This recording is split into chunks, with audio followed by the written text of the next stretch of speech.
Bonjour tout le monde, Paul de Crypto Formation avec vous, j'espère que vous allez bien. Aujourd'hui, on a une vidéo où est-ce qu'on va voir 15 prédictions de marché pour 2024. Et cette fois, on va pas voir mes prédictions, contrairement à la vidéo que je vous avais faite juste ici en 2023 où est-ce que je vous parlais de mon top 10 des prédictions pour 2023. D'ailleurs, on va y revenir plus tard dans une vidéo d'ici quelques semaines. Et en passant, il y a 9 prédictions sur 10 qui sont arrivées dans cette vidéo-là. Donc, c'est pas pour me vanter, mais quand même, c'est une bonne moyenne. Donc, on va parler des 15 prédictions selon VanEck, qui est un des plus grands gestionnaires d'actifs au monde. Pas le plus grand, mais vous allez voir que ce qu'ils disent fait quand même du sens. Et petite annonce, vous avez été plusieurs à me demander à avoir une formation sur comment trouver les pépites, comment analyser les meilleurs cryptos, comment trouver les narratifs avant les autres. Ben, j'ai l'honneur de vous annoncer que la formation d'analyse fondamentale, que j'ai appelée chercheur d'or, maîtriser l'analyse fondamentale en crypto, s'en vient vers vous. Et normalement, si tout va bien, ça pourrait être à la fin de la semaine prochaine. Donc, je vous tiens au courant.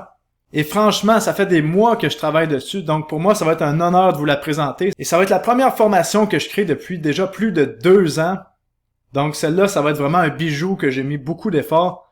Très fier de cette formation-là. On va en parler plus tard. Et en passant, n'oubliez pas d'aller sur cryptoformation.com si vous avez besoin des bases, la formation de base que maintenant je donne gratuitement à tout le monde qui en ont besoin. N'hésitez pas à la donner à votre famille, à vos amis. C'est gratuit maintenant. Vous avez été déjà plus de 4500 à l'apprendre et profitez-en parce que ça peut vous aider dans le prochain cycle aussi. Maintenant, ceci étant dit, n'oubliez pas que je ne suis pas conseiller financier. Donc, toute décision financière revient à vous. Faites vos propres recherches, parce que je suis pas conseiller financier, parce que je ne sais pas c'est quoi votre situation financière. Je sais pas si vous avez quel âge, si vous êtes quelqu'un qui aime prendre des risques, pas prendre de risques. Mais ce que je peux vous dire, c'est qu'en crypto-monnaie, faut aimer les risques, parce que ça bouge rapidement, puis qu'il y a certaines périodes qu'il y a moins de risques pour acheter, et d'autres qu'il y en a plus. Donc, je ne suis qu'un gars dans son bureau qui parle de crypto-monnaie. Donc, ceci étant dit, commençons la vidéo. Donc, avant de parler des 15 prédictions de marché pour 2024, j'aimerais glisser un mot de 30 secondes sur ce qu'on voit au niveau du Bitcoin et du marché des cryptos. On est en train de voir on est en train de montrer le Wall of Worry, donc le mur des inquiétudes, où est-ce que le Bitcoin monte, et qu'on n'a jamais aucune correction. Donc, tous les gens qui attendaient une correction ont jamais pu rentrer depuis les 25 000 $ sur le Bitcoin, et ils sont punis sévèrement parce que quand on voit le prix monter, de cette façon-là, ça fait en sorte que les gens qui étaient sur les lignes de côté se retrouvent être obligés d'acheter beaucoup plus haut. C'est pour ça qu'en crypto-monnaie, c'est bon d'acheter quand on est dans des ranges d'accumulation et que tout le monde panique et tout le monde pense que le Bitcoin s'en va à zéro. On vient de quitter la gare là, officiellement depuis qu'on est passé en haut des 31 000 et ça serait surprenant qu'on y retourne en voyant la puissance actuellement de la tendance haussière et tous les nouvelles qui s'en viennent, dont l'ETF Bitcoin. Et je pense que les guerriers qui sont là avec moi depuis des années le savent, on avait un range d'accumulation et on en profite en ce moment. Donc maintenant que ceci est dit, j'aimerais qu'on parle des 15 prédictions de marché pour 2024 qui ont été faites par VanEck dans cet article-ci. Qu'est-ce que c'est VanEck? Ben, juste pour vous montrer, c'est un des gestionnaires d'actifs, un qui est très gros, pas dans les plus gros au monde. Comme on voit ici, c'est BlackRock avec plus de 9 000 milliards en actifs sous gestion, alors que VanEck est ici avec 78 milliards de dollars en actifs sous gestion et ils ont fait une demande d'ETF spot autant pour le Bitcoin et d'ETF spot pour l'Ethereum maintenant. Comme on peut voir ici, toutes les compagnies qui ont fait une demande d'ETF spot Ethereum. Donc vous comprenez qu'après qu'on ait réglé la saga avec l'ETF Bitcoin spot, on va aller vers Ethereum et après on va aller sûrement vers d'autres crypto-monnaies qui vont pouvoir bénéficier de la liquidité du marché traditionnel et de tous les conseillers financiers qui vont conseiller les fonds de retraite d'investir dans les crypto-monnaies. C'est ça qui s'en vient. Et si vous voulez voir les plus gros gestionnaires de fonds au monde catégorisés par actifs sous gestion, on les voit ici, là, le top 65. Donc quand même intéressant de voir ça. C'est sûr que VanEck est même pas dans le top 65, on est même loin du top 65. Mais les 15 prédictions qui vont suivre sont vraiment, pour ma part, là, vraiment intéressantes et je vais les commenter. Donc, commençons. Donc, je les ai mis en résumé juste ici pour qu'on puisse les travailler une par une. La première prédiction, c'est que la récession aux États-Unis arrivera finalement bientôt, mais les premiers ETF Bitcoin spot, donc adossés à des Bitcoins physiques, donc à chaque fois qu'une personne achète un Bitcoin avec son compte de courtage traditionnel, le gestionnaire de fonds est obligé d'acheter des bitcoins sur le marché et là, ça fait monter le prix. Et vous comprenez pourquoi les plus gros joueurs comme BlackRock, comme Fidelity veulent tous avoir un ETF Bitcoin Spot, mais c'est pour se prendre les frais de commission, parce qu'ils vont être grassement payés par les frais de commission, et ils savent que le Bitcoin, c'était inévitable, ça s'en venait sur le marché des actions. Et là, comme je vous avais expliqué dans cette vidéo-ci, on a vu que les gros joueurs en suit sont en train de prendre le contrôle, et Wall Street prend définitivement le contrôle, donc c'est pour ça qu'ils veulent avoir vraiment les frais, et c'est pour ça qu'on est en train de tasser les plus gros exchanges. Et selon eux, plus de 2,4 milliards de dollars pourraient affluer directement au premier trimestre 2024 dans le Bitcoin. Donc vous vous dites 2,4 milliards, c'est pas beaucoup d'argent ça, Paul?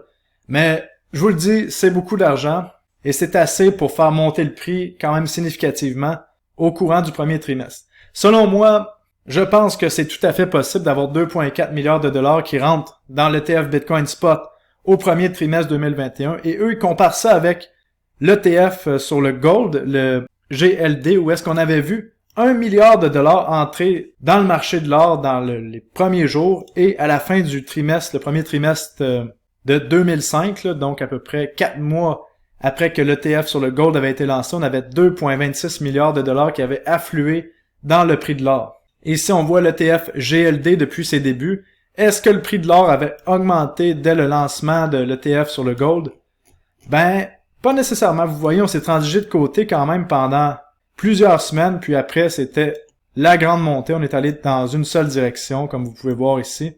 Donc, intéressant de comprendre qu'est-ce qui pourrait se passer pour la suite des choses en comparant avec l'or, parce que l'or, c'était difficile à acheter avant qu'on ait des ETF, justement, sur les marchés traditionnels, un peu comme le Bitcoin. La plupart des gens veulent pas comprendre comment avoir son propre portefeuille ou ses propres wallets, donc on va avoir une façon facile qui s'en vient, et c'est sûr que il y a plusieurs personnes qui attendent justement ces régulations-là, et que ce soit sur le marché pour se dire « Ah, enfin, Bitcoin est sécuritaire, je peux entrer dans le Bitcoin. » Et selon moi, je pense que les chiffres de VanEck de 2,4 milliards de dollars sont très conservateurs, parce qu'en 2005, il y avait beaucoup moins d'argent qui existait en circulation, et là, l'information se transmet beaucoup plus vite qu'en 2005, donc d'après moi, ça va être beaucoup plus que ça, et ça va être intéressant pour le prix du Bitcoin. Prédiction numéro 2. Le 4e halving de Bitcoin en 2024 entraînera une perturbation minimale du marché et une faible hausse du prix du Bitcoin après le halving, avec des gains significatifs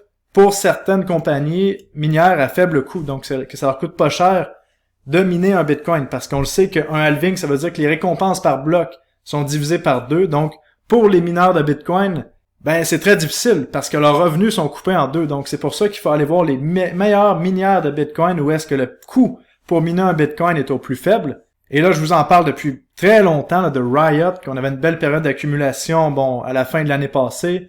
Je vous parlais dans le groupe Crypto Recherche et sur les vidéos ici qu'on avait une belle fenêtre d'accumulation à l'automne 2023. Donc j'espère que vous en avez profité, parce que ces mineurs-là, comme on a vu dans les dernières années, une fois que le marché aussi est commencé, si on met la charte en logarithmique pour que ce soit plus facile à voir, ça peut aller vraiment rapidement, comme on se rappelle, en mars 2020, lors du crash du COVID, l'action Riot avait passé de 60 centimes à 78 $, donc on parle d'un fois 130.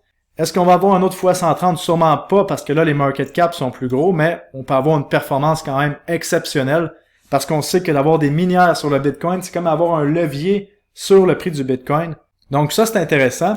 Et en plus de ça, ce qu'ils nous disent, c'est qu'il va y avoir vraiment un minimum de volatilité causé par le halving. Et je suis d'accord avec ça, honnêtement, parce que le halving, je pense qu'il va avoir de moins en moins d'effets vraiment sur le prix du Bitcoin à la longue. Plusieurs personnes attendaient le halving avant d'investir dans les crypto-monnaies. Moi, ça fait des mois que je vous répète que faut pas attendre le halving avant d'investir dans le marché des crypto-monnaies. Parce que si on a investi avant le halving, dans le bas du marché, souvent à peu près 1 an avant le halving, rendu au halving, on est déjà rendu à x3, x4, peut-être x5 sur son portfolio. Et après l'halving, c'est vrai qu'en général, les cryptos se mettent à monter de façon plus parabolique. Selon les cycles, est-ce que les cycles vont se répéter? On n'en a aucune idée. Mais j'aime beaucoup mieux arriver avec un portefeuille qui a fait x3 à x5 et après bénéficier de la montée parabolique que d'attendre le halving, d'entrer de l'argent et bénéficier de la montée parabolique avec un portefeuille qui n'a pas fait x3. Et comme VanEck a fait une prédiction, il prévoit que les meilleures compagnies minières comme Riot ou CleanSpark ici pourraient faire x10 d'ici la fin de l'année 2024. Donc quand même intéressant comme prédiction. Prédiction numéro 3, on va aller la voir en français. J'ai traduit ça pour vous avec l'aide de Corcel, qui est l'intelligence artificielle dans le modèle de BitTensor, dans le Subnet 18. Et ce qu'on nous dit, c'est que Bitcoin va atteindre un sommet historique au 4e trimestre de 2024. Donc, d'ici un an, on a un nouveau sommet historique. Donc, Bitcoin dépasserait les 70 000 $. Et il parle que ce serait potentiellement stimulé par des événements politiques, des changements réglementaires suite à une élection présidentielle américaine qui sont fin 2024. On se rappelle qu'aux dernières élections, qu'est-ce qu'on avait vu? Ben, c'était la période du COVID, comme par hasard, bien sûr. Et si on recule dans le temps, les élections américaines étaient autour de novembre 2020 ici. Après les élections, le Bitcoin avait explosé à la hausse, passant de 10 000 $ jusqu'à 65 000 $. Est-ce que ça va être la même chose? Ben, c'est possible. Parce que souvent, après les élections, en fait, souvent, c'est du mois de mai précédant les élections. Donc, ce serait de mai 2024 jusqu'à mai 2025. On a un marché qui a une tendance haussière. En général, c'est la saisonnalité des années d'élection. Donc, potentiellement, c'est ça qu'on pourrait voir encore. La prédiction numéro 4, c'est que Ethereum dépassera pas le market cap de Bitcoin en 2024, mais va surperformer tous les actions, les principales actions en technologie qu'on connaît, là, comme Tesla, Nvidia, Microsoft, tous les gros du Nasdaq. Et ça, honnêtement, si on est dans un cycle haussier, je vois facilement Ethereum dépasser en termes de performance toutes les actions sans aucun problème, et même de beaucoup. Mais ce qui est intéressant, c'est qu'il nous parle aussi que Ethereum va perdre des parts de marché par rapport à d'autres plateformes de contrats intelligents comme Solana, Cardano. Et il y a encore, ça veut dire qu'on a encore plus de gains à faire sur ces plateformes-là qui pourraient prendre des parts de marché sur Ethereum. Donc, soyez à l'affût de ça, des meilleures plateformes de Layer 1. Et ça, bien sûr, ça impliquerait que le ratio Ethereum-Bitcoin qu'on voit sur la charte ici sortirait de sa consolidation massive, qu'on voit le gros triangle, vers le haut, et que Ethereum surperformerait le Bitcoin. Et ça, honnêtement, ça me surprendrait vraiment pas, et ça me surprendrait que ce soit le contraire, en fait. Surtout avec l'arrivée des ETF sur les ETF Ethereum Spot. Maintenant, le point numéro 5, après la mise en œuvre de l'EIP 4844, les deuxièmes couches d'Ethereum captureront la majorité de la valeur verrouillée dans les contrats intelligents compatibles sur Ethereum. Donc, qu'est-ce que ça veut dire? C'est que les plateformes comme Polygon, Arbitrum, Optimizip, Base, tous les Layer 2 sur Bitcoin deviendraient les chaînes principales où est-ce qu'on verrait les plus gros volumes de transactions. Et on voit déjà la tendance qui est baissière. En ce moment, on voit que Ethereum a encore la majeure partie du marché au niveau des volumes de transactions, mais on voit que Arbitrum a pris une grosse part de marché. Et on va voir, selon moi, Base, Optimus, mais vraiment prendre le dessus. On va voir des plateformes comme Starknet. Donc ça peut être intéressant aussi de spéculer sur des Layer 2 qui peuvent prendre des parts de marché à Ethereum au niveau des volumes de transactions. Et toutes les plateformes d'échange décentralisés multi-blockchain, avec les meilleures blockchains bien sûr. Et là, le point numéro 6, l'activité des NFT rebondira à un sommet historique avec Ethereum en tête. Bitcoin gagnera du terrain via le protocole Ordinals, déplaçant le ratio d'émission de NFT à 3:1 entre Ethereum et Bitcoin d'ici la fin 2024. Donc on voit ici les volumes de transactions de NFT. On voit qu'on a atteint un sommet. En fait, je pense que les sommets étaient plus en 2021 parce que la charte arrête ici en 2023. On peut aller vérifier. Et oui, définitivement, comme on voit sur la charte ici, les maximums de volume de transactions d'NFT étaient entre 2021 et 2022. Et honnêtement, moi je pense que le marché des NFT va atteindre aussi des nouveaux sommets historiques en 2024.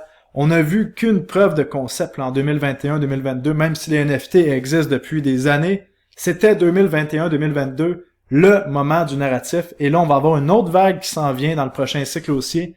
Et on va pouvoir capturer beaucoup d'argent avec ça si on sait se positionner dans les bons projets. Surtout tout ce qu'on appelle la NFT-Fi, la finance NFT. Et bien sûr, le protocole Ordinals avec Bitcoin. On voit déjà que Bitcoin a dépassé Ethereum pour ce mois-ci en termes de volume de transactions. Ce sera pas tout le temps le cas, mais c'est sûr que tout ce qui est NFT sur Bitcoin, c'est une grande avancée pour le protocole Bitcoin, même si plusieurs Bitcoin maximalistes sont pas d'accord avec ça. Mais qu'est-ce qu'ils oublient, ces Bitcoin maximalistes-là? C'est que si on n'a pas assez de frais de transaction pour payer les mineurs du réseau, ben, il y aura plus les mineurs vont faire faillite, puis le réseau de Bitcoin va devenir de plus en plus faible. Donc, ça prend des frais de transaction et les NFT, ben, jusqu'à maintenant, permettent que les mineurs se gavent comme il faut, et ça permet que nos actions de compagnies minières vont monter dans le prochain cycle aussi.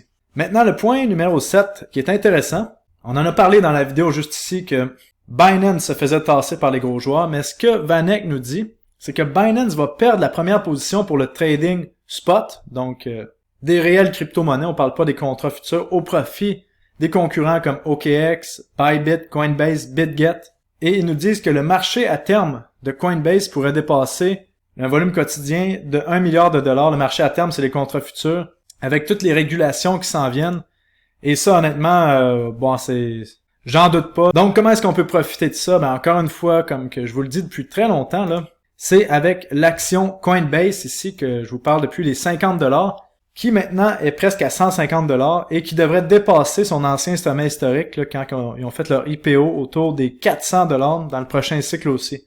Donc, est-ce que c'est une bonne idée d'acheter maintenant alors que tous les signaux sont surachetés? Ben, probablement pas. Il vaut toujours mieux attendre une correction, mais l'action Coinbase, franchement, c'est intéressant parce qu'ils vont capturer la valeur, justement, de tous ces frais de transaction-là. Et c'est la première fois qu'on peut investir dans une plateforme d'échange de crypto facilement. Ben, c'est avec l'action Coinbase, sérieusement. C'est pas avec les cryptos de plateformes d'échange centralisées, comme on voit ici, si on va dans la catégorie. Dans les échanges centralisés ici. Le problème, quand on investit dans ce genre de crypto-monnaies-là, qui appartiennent aux plateformes d'échanges centralisées comme BNB qui appartient à Binance, Leo Token avec Bitfinex, OKB c'est pour OKX, Chronos pour Crypto.com, ben c'est que c'est des crypto-monnaies qui sont pas mal centralisées, où est-ce que le supply est détenu par la plateforme d'échange, donc c'est pas très intéressant. Et on a vu ce qu'a connu FTX lorsqu'une plateforme centralisée fait faillite. Bon, c'est sûr que dans un cycle haussier, ces jetons-là capturent de la valeur. C'est un mécanisme pour capturer de la valeur de buyback and burn avec les profits que fait l'échange centralisé. Mais sérieusement, pour ma part, j'aime mieux rester loin de ces crypto-monnaies-là pour le cycle qui s'en vient en tout cas. Le point numéro 8, prédiction numéro 8, la capitalisation boursière des stablecoins atteindra un nouveau sommet historique au-dessus des 200 milliards de dollars. USDC inversera les pertes de parts de marché, indiquant un virage vers une adoption plus institutionnelle, en particulier sur les nouvelles chaînes de couche numéro 2, là, comme on parlait, tous les layers 2. Et ça me surprendrait pas. Donc, si on voit la quantité de stablecoins en circulation avec l'indicateur de Block Unity qu'on voit juste ici, on voit que l'ancien sommet au niveau des stablecoins en circulation était de 165 milliards de dollars. On a corrigé et puis depuis les dernières semaines, on a vraiment une remontée au niveau des stablecoins. Et si on vient isoler le USDC, donc on va enlever les autres ici, on se rend compte que le market cap du USDC était dans une pente descendante et prévoit que le market cap va se remettre à monter, comme on voit ici la ligne bleue. Et ça me surprendrait pas avec l'adoption institutionnelle. On voit que tous les plus gros joueurs de Bitcoin spot pour des ETF passent tous par Coinbase comme étant la plateforme qui va détenir les Bitcoins. Donc, le stablecoin USDC qui est en collaboration avec Coinbase va reprendre des parts de marché. Je suis pas très inquiet pour ça. Le point numéro 9. Les plateformes d'échange décentralisées vont atteindre des sommets historiques en parts de marché de trading portés par des blockchains rapides comme Solana, des portefeuilles permettant des transactions automatisées favorisant le trading sur blockchain en gardant ses crypto-monnaies dans ses propres portefeuilles. Bon, ça, pour moi, c'est vraiment simple. C'est une garantie que ça arrive parce que tout simplement, les gens commencent à comprendre de plus en plus comment ça fonctionne, la blockchain, de détenir ses propres crypto-monnaies. Et les plateformes d'échange décentralisées, c'est beaucoup plus simple à utiliser qu'une plateforme centralisée quand on sait ce qu'on fait dans le monde de la blockchain. Et on n'a pas besoin de donner son identité. Donc, pour ma part, je pense que, bien d'accord avec leur analyse aussi. Allons voir le point numéro 10 maintenant. Vanek nous dit que les envois de fonds de style rémittance, qu'est-ce que ça veut dire rémittance? C'est des gens qui travaillent à l'étranger qui renvoient de l'argent dans leur famille. Ou est-ce que, par exemple, la devise vaut beaucoup moins? Mais ça va permettre des nouvelles opportunités pour faire des rendements grâce à des outils de stacking sur Bitcoin. Et là, on voit que non seulement c'est vrai que tout ce qui est rémittance et envoi de fonds, ça va stimuler l'utilisation de la blockchain, et tout ce qui est stacking avec les layers 2 sur Bitcoin, comme on a vu avec Stacks, et tous les autres projets qui se développent dessus, ben c'est sûr qu'on va avoir des outils de stacking performants qui s'en viennent, probablement même du liquid stacking qui s'en vient sur Bitcoin. Donc ça, c'est intéressant. Le point numéro 11, c'est un des points que je trouve les plus intéressants ou potentiellement qu'il y a beaucoup d'argent à faire. C'est qu'ils disent que un jeu blockchain révolutionnaire pourrait dépasser les 1 million de joueurs quotidiens. Immutable X est prêt à grimper dans les rangs de capitalisation boursière avec des sorties clés de jeux. Et Immutable Passport va simplifier l'utilisation des portefeuilles. Donc, qu'est-ce que ça veut dire? C'est que la blockchain Immutable X, comme que je vous parle dans le groupe de recherche, vous savez mon plan. Si vous ne savez pas, allez voir mon dernier rapport. Va être un des joueurs clés dans tout ce qui est le gaming. Et qu'on a eu des investissements massifs de capitaux en 2021, 2022, 2023, de plusieurs milliards de dollars dans des jeux blockchain. Et qu'éventuellement, il va y avoir un jeu qui va arriver, qui va être un hit majeur, qui va faire en sorte que tout le secteur du gaming va exploser, et on est sur le point que ça arrive, peut-être dans 3 mois, peut-être dans 1 mois, peut-être dans 6 mois, mais je suis d'accord avec ça, je pense que ça arrive aussi, et ça va être vraiment les jeux AAA, où est-ce que c'est pas seulement le play to earn, c'est play and earn, donc on joue, on a du fun, et en plus, on gagne de l'argent avec les jeux blockchain. Et on peut détenir la réelle possession de tout ce qui est des objets dans des jeux vidéo, ça s'en vient.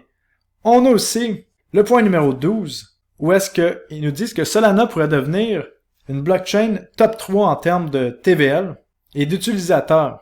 Eh bien, on a vu une TVL en 2021 qui a dépassé les 10 milliards de dollars sur Solana. Pour dépasser Ethereum, on peut aller voir qu'est-ce que ça prendrait. Donc, on voit qu'Ethereum en ce moment a 29 milliards de capitalisation dans ses contrats intelligents. Solana, actuellement, on est à même pas 1 milliard. Donc, moi, je pense que oui, Solana va pouvoir rattraper Ethereum, prendre des parts de marché, mais dépasser Ethereum, ça me surprendrait quand même dans le prochain cycle, étant donné en plus qu'on va avoir tous les Layer 2 d'Ethereum comme la BSC, Arbitrum, Polygon, Optimism, Avalanche et tous les autres. Donc, sur ce point-là, je pense que Solana capture des parts de marché, mais dépasse pas Ethereum. On a les réseaux d'épines. Donc, ça, c'est les infrastructures physiques décentralisées. Vont avoir une adoption massive. C'est ça qu'on est en train de nous dire. On parle de HiveMapper ou Helium. Et moi, sans le savoir, parce que là, c'est la nouvelle catégorie qu'on appelle DePIN, Decentralized Physical Infrastructure, je vous en parlais depuis des mois avec Akash, avec Render, avec Theta, tous les réseaux qui nous permettent d'utiliser des infrastructures que les gens n'utilisent pas à 100%, comme des cartes graphiques, pour les mettre ensemble dans un réseau et que les gens puissent louer tous ces ressources qui sont inutilisées. Peut-être que maintenant, c'est l'année de tout ça. C'est ça qu'on voit avec les GPU, justement, qui en manque, l'intelligence artificielle. Donc, ça, c'est clair que oui. Maintenant, le point numéro 14, de nouvelles normes comptables stimuleront des détentions de crypto par les entreprises. Coinbase rapportera les revenus de sa deuxième couche alors que le protocole Base se développe. D'ici 2025, une grande entité financière pourrait lancer une blockchain quasi publique avec une connectivité à la chaîne publique. Donc, on a beaucoup de choses là-dedans, mais je pense que le point le plus intéressant, c'est que oui, il va y avoir des nouvelles normes comptables et qu'il y a de plus en plus d'entreprises qui vont avoir des crypto-monnaies dans leur trésorerie. Et je pense que c'est tellement archaïque qu'est-ce qu'on voit que ça peut que aller du bon sens maintenant. Puis en plus, on voit que les politiciens, même s'il y en a qui font la guerre aux crypto-monnaies, en disant que les crypto-monnaies sont là pour blanchir de l'argent, alors que, encore une fois, une autre banque américaine est reconnue coupable d'avoir blanchi pour 378 milliards de dollars pour le cartel mexicain. C'est 45% du market cap de Bitcoin, là. Donc pensez à ça. Alors qu'on est dit jour après jour que c'est les crypto-monnaies qui sont responsables du blanchiment d'argent. Qu'est-ce qu'il faut comprendre avec les médias de masse? C'est qu'actuellement, on essaie d'attirer votre attention de ce côté-ci, quand il faut que vous regardiez de ce côté-ci. Donc, dans les médias de masse, il n'y a rien de vrai, il n'y a rien qui est faux. C'est juste des histoires qu'on vous raconte pour essayer de vous rendre comme des zombies, là, le cerveau mort, que vous suiviez le pendule là, comme des moutons. Donc, ça veut dire prenez vos propres décisions, écoutez pas ce qu'on vous dit partout parce que vous allez toujours être influencé dans la direction qu'ils veulent vous influencer. Ça va faire en sorte que vous n'avez pas acheté les crypto-monnaies quand c'était le temps. Si vous écoutez les médias de masse comme la plupart des gens, en ce moment, qu'est-ce qui circule à la télé, c'est que les méchants bitcoins blanchissent de l'argent alors que à chaque année après année, on a des banques qui sont coupables de blanchiment d'argent, mais ça, c'est pas grave.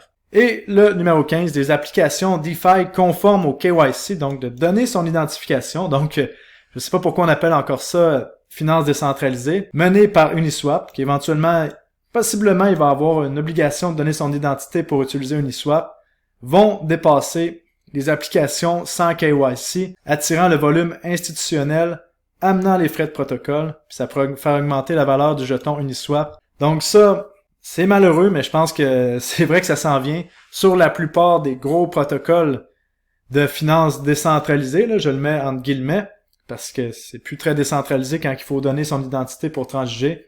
C'est plus la finance sur blockchain qu'on pourrait appeler ça, plutôt que décentralisé. Ben, je pense que ça s'en vient malheureusement. Et pour augmenter la valeur du jeton Uniswap, ben, je vais vous donner un truc ultime, là. Si vous voulez augmenter la valeur du jeton Uniswap, ben, faudrait juste que le vesting arrête et que les advisors, les investisseurs, l'équipe arrête de nous domper à la gueule des tokens et on verrait le jeton monter à la hausse, là. Mais, comment regarder ça? À chaque mois, on a 53 millions de dollars en valeur de tokens Uniswap qui nous sont dompés à la gueule. Donc, c'est pour ça que le jeton augmente pas. Mais à partir du mois d'août 2024, c'est terminé selon Dropstabs. Donc, à partir de là, on pourrait avoir le jeton Uniswap augmenté. OK? Donc, j'espère que ce petit truc-là va pouvoir vous aider.